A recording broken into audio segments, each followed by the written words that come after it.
Phone receive করে hello বললে কি হয় জানলে আপনি অবাক হয়ে যাবেন। বর্তমান আমাদের সোসাইটির ভিতরে ম্যাক্সিমাম পিপল সকলেই আছে, সকলে হ্যালো বলে ফোন রিসিভ করে হ্যালো বলা শুরু করে। শুধু তাই নয়, অনেকে হ্যালো বলে তারপরে সালাম দেয়, হ্যালো আসসালামু আলাইকুম।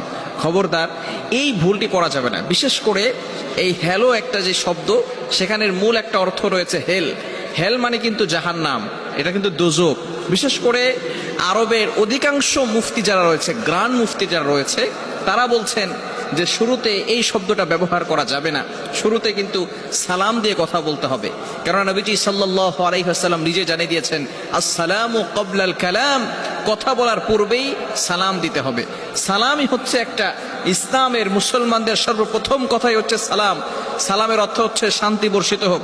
আপনি আসসালামু আলাইকুম বলবেন যে আপনার উপর শান্তি বর্ষিত হোক। এরপরে সালাম একটু বৃদ্ধিও করা যায়, আসসালামু আলাইকুম ওয়া রাহমাতুল্লাহি ওয়া বারাকাতুহু। আপনি আসসালামু আলাইকুম এতটুকু বললেও হবে, আসসালামু আলাইকুম ওয়া রাহমাতুল্লাহ এতটুকু বললেও হবে, আসসালামু আলাইকুম ওয়া রাহমাতুল্লাহি ওয়া বারাকাতুহু এতটুকু বললেও হবে। অনেক সময় আমরা উত্তর দিতে একটু ভুল করে থাকি।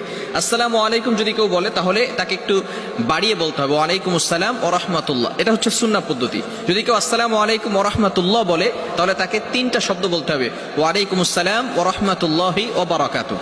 যদি কেউ তিনটা শব্দই বলে, আসসালামু আলাইকুম ওয়া রাহমাতুল্লাহি ওয়া বারাকাতুহু, তাহলে আপনিও তাকে পাল্টা তিনটিই বলবেন, এর বেশি বলবেন। অনেকে আবার ওয়া জান্নাতুহু ওয়া মাগফিরাতুহু ওয়া কিরামাতুহু, এগুলো কিন্তু সুন্নাহ নয়, এগুলো রাসূল সাল্লাল্লাহু আলাইহি ওয়াসাল্লাম আমাদেরকে শিক্ষা দেন নাই, এগুলো সালামের সুন্নাহ পদ্ধতি নয়।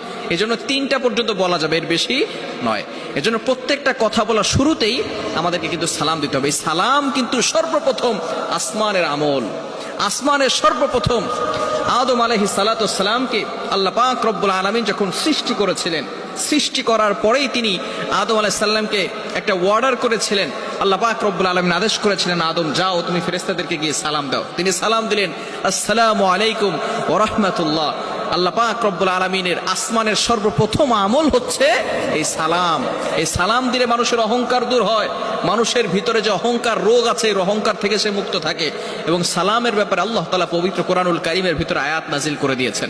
আপনি পবিত্র কোরআনুল কারীম খুলেন, 18 নম্বর পারা 17 নম্বর পৃষ্ঠার 13, 14, 15 নম্বর লাইনগুলোতে সূরাতুন নূরের 61, 61 নম্বর আয়াতে রব্বুল আলামিন বলেন, فَإِذَا دَخَلْتُمْ بُيُوتًا فَسَلِّمُوا عَلَىٰ أَنفُسِكُمْ تَحِيَّةً مِّنْ عِندِ اللَّهِ।